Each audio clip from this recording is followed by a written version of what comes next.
ಅಧಿವೇಶನ ಆರಂಭ. ಇಂದು ಬಿಜೆಪಿ ಶಾಸಕಾಂಗ ಪಕ್ಷದ ಸಭೆ ನಿಗದಿ. ಸಂಜೆ 6 ಗಂಟೆಗೆ ಬಿಜೆಪಿ ಶಾಸಕಾಂಗದ ಪಕ್ಷದ ಸಭೆ.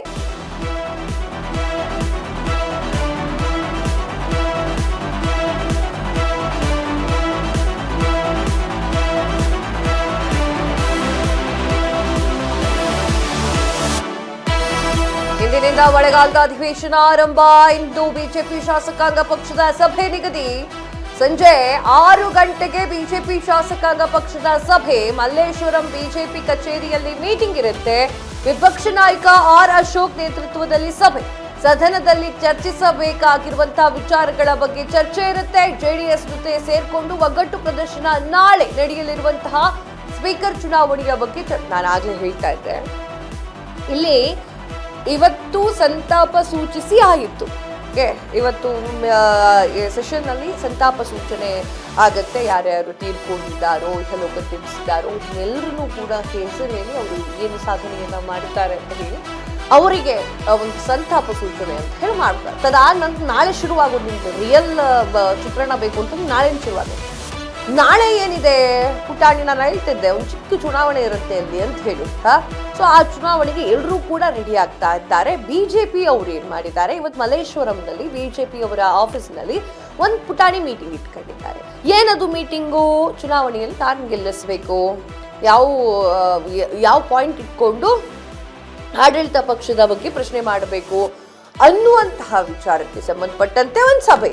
ಹಂಗೆ ಡಿ ಕೆ ಶಿವಕುಮಾರ್ ಅವರು ಮುಖ್ಯಮಂತ್ರಿ ಆದ ನಂತರ ಮೊದಲನೇ ಅಧಿವೇಶನಕ್ಕೆ ಬರ್ತಾ ಇರೋ ಕಾರಣಕ್ಕಾಗಿ ವಿಪಕ್ಷಗಳು ಏನ್ ಹೇಳ್ಬಹುದು, ವಿರೋಧ ಪಕ್ಷದವ್ರು ಏನ್ ಟಾಂಟ್ ಕೊಡ್ಬಹುದು, ಯಾವ ಬಾಣವನ್ನ ಬಿಡಬಹುದು, ಆ ಬಾಣವನ್ನು ಹೆಂಗ್ ತಿರ್ಚಬಹುದು, ಇದರ ಬಗ್ಗೆ ಚರ್ಚೆಗಳಾಗ್ತಾರೆ ಇವತ್ತು ಕ್ಯಾಬಿನೆಟ್ ಮೀಟಿಂಗ್.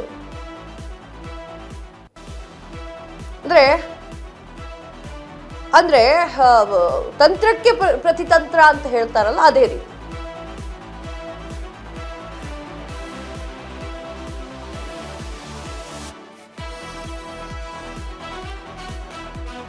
ಇದ್ರ ಬಗ್ಗೆ ಮಾತನಾಡಲಿಕ್ಕೆ ಪ್ರತಿನಿಧಿ ಜೋಯಲ್ ಐಗೋಡ್ ಡೆಸ್ಕ್ ಲೈವ್ ನಲ್ಲಿ ಜಾಯಿನ್ ಆಗ್ತಾ ಇದ್ದಾರೆ. ಜೋಯಲ್, ಇಲ್ಲಿ ಏನು ಸೆಷನ್ ಶುರುವಾಗ್ತಾ ಇದೆ, ಇವತ್ತು ಶುರುವಾಗಿದೆ, ನಾಳೆಯಿಂದ ಕ್ಲಿಯರ್ ಚಿತ್ರಣ ಗೊತ್ತಾಗುತ್ತೆ. ಎರಡೂ ಪಕ್ಷದವರು ಕೂಡ ಇವತ್ತು ಸಂಜೆ ಮೀಟಿಂಗ್ ಇಟ್ಕೊಂಡಿದ್ದಾರೆ. ಮುಂದೇನಾಗ್ಬೋದು, ಏನಿದೆ ಅಪ್ಡೇಟ್ಸ್? ಎಸ್ ಕಾವ್ಯ, ಇವತ್ತಿನಿಂದ 10 ದಿನಗಳ ಕಾಲ ಮುಂಗಾರು ಅಧಿವೇಶನ ಆರಂಭ ಆಗ್ತಾ ಇದೆ. ಆ ನಿಟ್ಟಿನಲ್ಲಿ ಒಂದು ಕಡೆ ಸರ್ಕಾರ, ಕಾಂಗ್ರೆಸ್ ರಾಜ್ಯ ಸರ್ಕಾರ ಏನು ಸಿದ್ಧತೆಯನ್ನು ನಡೆಸ್ಕೊಂಡು ಇವತ್ತು ಈ ಒಂದು ಸದನವನ್ನ ಏನು ಫೇಸ್ ಮಾಡೋಕೆ ರೆಡಿ ಆಗಿರುವಂಥದ್ದು. ಇನ್ನೊಂದು ಕಡೆ ಮೈತ್ರಿ ಪಕ್ಷವಾಗಿರುವಂಥ ಬಿಜೆಪಿ ಹಾಗೂ ಜೆಡಿಎಸ್ ಎರಡು ಪಕ್ಷಗಳಿಗೂ ಕೂಡ ಇದೊಂಥರ ಸವಾಲು. ಯಾವ ರೀತಿಯಾಗಿ ನಾವು ಒಗ್ಗಟ್ಟಿನ ಪ್ರದರ್ಶನವನ್ನು ಮಾಡ್ತೇವೆ, ಯಾವ ರೀತಿಯಾಗಿ ಸರ್ಕಾರವನ್ನು ಕಟ್ಟಿ ಹಾಕ್ತೇವೆ ಅನ್ನುವಂಥ ನಿಟ್ಟಿನಲ್ಲಿ. ಇನ್ನೊಂದು ಪ್ರಮುಖ ವಿಚಾರ, ಡಿ ಕೆ ಶಿವಕುಮಾರ್ ಅವರ ನೇತೃತ್ವದಲ್ಲಿ ಇದು ಮೊದಲ ಏನು ಅಧಿವೇಶನ ನಡೀತಾ ಇರುವಂಥದ್ದು. ಸಿಎಂ ಆಗಿ ಪ್ರಮಾಣ ವಚನ ಸ್ವೀಕರಿಸಿದ ಬಳಿಕ ಡಿ ಕೆ ಶಿವಕುಮಾರ್ಗೆ ಮೊದಲ ಅಗ್ನಿ ಪರೀಕ್ಷೆ. ಸಾಕಷ್ಟು ವಿಚಾರಗಳನ್ನು ನಾವು ನೋಡ್ತೇವೆ. ಏನು ವಿಧಾನಸೌಧದ ಆಚೆ ಅಂತಂದ್ರೆ, ಅದರಲ್ಲೂ ಪ್ರಮುಖವಾಗಿ ಅಧಿವೇಶನದಿಂದ ಈ ಒಂದು ಏನು ಅಧಿವೇಶನ ನಡೆಯುತ್ತೆ ಅದರಿಂದ ಆಚೆಗೆ ಬೇರೆ, ಸದನ ನಡೆಯುವಂಥದ್ದೇ ಬೇರೆ. ಅಧಿವೇಶನದಲ್ಲಿ ಏನು ಈ ಒಂದು ಸದನ ಏನು ನಡೀತದೆ ಅದೇ ಆ ವಿಚಾರಗಳೇ ಬೇರೆ ಆಗುತ್ತೆ. ಯಾಕೆ ಅಂತಂದ್ರೆ ಇಲ್ಲಿ ಪ್ರತಿಪಕ್ಷಗಳಿಗೆ ಎಲ್ಲ ರೀತಿಯಿಂದನೂ ಕೂಡ ಆಡಳಿತ ಪಕ್ಷವನ್ನು ಕಟ್ಟಿ ಹಾಕುವಂತ ಎಲ್ಲ ಅವಕಾಶಗಳು ಕೂಡ ಇರುತ್ತೆ. ಆ ನಿಟ್ಟಿನಲ್ಲಿ ಜೆಡಿಎಸ್ ಹಾಗೆ ಬಿಜೆಪಿ ಯಾವ ರೀತಿಯಾಗಿ ವಿರೋಧ ಪಕ್ಷಗಳಾಗಿ ಏನು ಸನ್ನದ್ಧರಾಗಿದ್ದಾರೆ ಅನ್ನೋದು ಗೊತ್ತಿಲ್ಲ. ಆದರೆ ಇಲ್ಲಿ ಪ್ರಮುಖವಾಗಿ ಹಲವು ವಿಚಾರಗಳನ್ನು ಇಟ್ಟುಕೊಂಡು, ಸರ್ಕಾರದ ವೈಫಲ್ಯಗಳನ್ನು ಇಟ್ಟುಕೊಂಡು ಒಂದಷ್ಟು ಏನು ಸದನದಲ್ಲಿ ಅವರ ಮೇಲೆ ಮುಗಿಬೀಳುವಂಥ ಸಾಧ್ಯತೆಗಳಿದೆ. ಆ ನಿಟ್ಟಿನಲ್ಲಿ ತಯಾರಿಗಳಂತೂ ಅವಶ್ಯಕ. ಆ ನಿಟ್ಟಿನಲ್ಲಿ ಹಲವು ತಯಾರಿಗಳು ನಡೆದಿದೆ. ಆ ನಿಟ್ಟಿನಲ್ಲಿ ಇವತ್ತಿಂದ ಆರಂಭವಾದಂಥ ಈ ಒಂದು ಮುಂಗಾರು ಅಧಿವೇಶನ ಸಾಕಷ್ಟು ಏನು ಕುತೂಹಲಕ್ಕೆ ಎಡೆ ಮಾಡಿಕೊಟ್ಟಿರುವಂಥದ್ದು. ಅದೇ ಪ್ರಮುಖವಾಗಿ ಡಿ ಕೆ ಶಿವಕುಮಾರ್ ಅವರು ಸಿಎಂ ಆಗಿ ಅನ್ನುವಂಥದ್ದು. ಇನ್ನೊಂದು ಕಡೆ ಇತ್ತೀಚೆಗಷ್ಟೇ ಅಳೆದು ತೂಗಿ ಅಂತಿಮವಾಗಿ ಪ್ರಕಟವಾದಂತಹ ಒಂದು ಸಚಿವ ಸಂಪುಟ ಪಟ್ಟಿ ನೋಡೋದಾದ್ರೂ ಕೂಡ ಖಾತೆ ಬದಲಾವಣೆ ಆಯಿತು. ಮೊದಲಿಗೆ ಸಚಿವರುಗಳೇ ಬದಲಾವಣೆ ಆದರು. ಈ ನಿಟ್ಟಿನಲ್ಲಿ ಹಲವು ಪ್ರಮುಖ ವಿಚಾರಗಳು ಏನಿದೆ, ಒಂದಷ್ಟು ಸರ್ಕಾರದ ವಿರುದ್ಧವಾಗಿ ಟೀಕೆ ಮಾಡೋದಕ್ಕೆ, ಹೋರಾಟ ಮಾಡೋದಕ್ಕೆ, ಅದರಲ್ಲಿ ಪ್ರಮುಖವಾಗಿ ಒಂದಷ್ಟು ವಿಚಾರಗಳು ಏನು ಇತ್ತೀಚೆಗೆ ಏನು ಬಿಡದಿ ಟೌನ್ಶಿಪ್ ವಿಚಾರಕ್ಕೆ ಆ ಒಂದು ಯೋಜನೆಯನ್ನ ಮಾಡಬೇಕು ಅಂತ ರಾಜ್ಯ ಸರ್ಕಾರ ಮುಂದೆ ಹೋಗಿರುವಂಥದ್ದು. ಆದರೆ ಇದನ್ನ ಕೈ ಬಿಡಬೇಕು ಅಂತ ಹೇಳಿ ಇನ್ನೊಂದು ಕಡೆ ಪ್ರತಿಪಕ್ಷಗಳಾಗಿರುವಂಥ JDS ಪ್ರಮುಖವಾಗಿ ಹೋರಾಟ ಮಾಡಿರುವಂಥದ್ದು, BJP ಕೂಡ ಸಾಂಕೇತಿಕ ಬೆಂಬಲವನ್ನು ಸೂಚಿಸಿರುವಂಥದ್ದು. ಹಾಗೆಯೇ KPSC ಕೂಡ ಈ ಒಂದು ಹಗರಣ ನಡೆದಿರುವಂಥದ್ದು, ಹಾಗೆಯೇ KPSC ಅಕ್ರಮ ನಡೆದಿರುವಂಥದ್ದು, ಆ ವಿಚಾರಕ್ಕೂ ಕೂಡ ಹಾಗೆಯೇ ಮತ್ತೆ ನೋಡೋದಾದ್ರೆ ವಿದ್ಯಾರ್ಥಿಗಳಿಗೂ ಕೂಡ ಒಂದಷ್ಟು ಅನ್ಯಾಯ ಆಗಿದೆ. ಅದರಲ್ಲೂ ಕೂಡ ಪಶುಸಂಗೋಪನೆ ಇರ್ಬೋದು, ಕೃಷಿ ಇರ್ಬೋದು, ಆ ಇಲಾಖೆಯಲ್ಲಿ ನೇಮಕಾತಿ ವಿಚಾರಕ್ಕಾಗಿದೆ ಅನ್ನುವಂಥದ್ದು. ಹಾಗೇನೆ ಮತ್ತೊಂದು ಪ್ರಮುಖ ವಿಚಾರ, ಸಚಿವ ಸಂಪುಟ ಪಟ್ಟಿಯಲ್ಲಿ ಸದಸ್ಯತ್ವವನ್ನು ಅಂದರೆ ಸಚಿವನಾಗಿ ಆಯ್ಕೆ ಮಾಡಿರುವಂಥ ವಿಚಾರಕ್ಕೆ ನಾಗೇಂದ್ರ ಅವರನ್ನು ಮತ್ತೆ ಆಯ್ಕೆ ಮಾಡಿರುವಂಥ ವಿಚಾರಕ್ಕೆ ಅವ್ರ ಮೇಲೆ ಈಗಾಗಲೇ ಒಂದಷ್ಟು ಆರೋಪಗಳಿದೆ.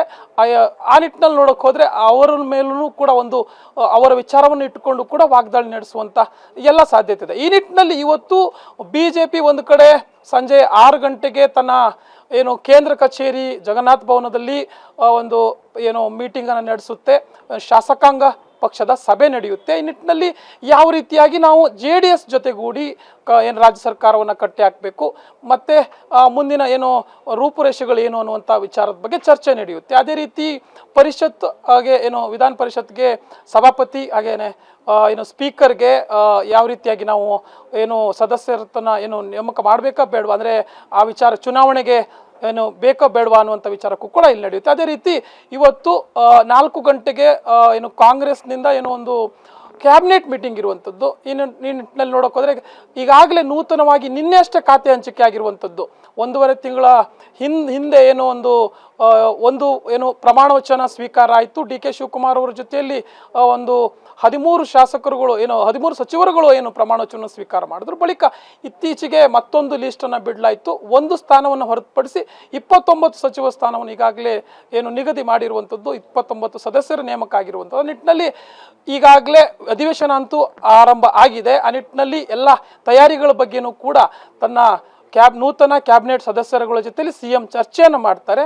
ಹಾಗೇನೆ ಯಾವ ರೀತಿಯಾಗಿ BJP ಹಾಗೂ JDSನ ಕೌಂಟರನ್ನು ಎದುರಿಸೋಕೆ ಸಿದ್ಧತೆ ನಡೆಸಬೇಕು ಅನ್ನುವಂಥ ರೀತಿಯಲ್ಲಿ ಎಲ್ಲದೂ ಕೂಡ ಚರ್ಚೆ ಆಗುತ್ತೆ. ಕಾವ್ಯ. ಎಸ್ ಜೋಯಲ್, ತಮ್ಮೆಲ್ಲ ಮಾಹಿತಿಗಾಗಿ ಧನ್ಯವಾದಗಳು.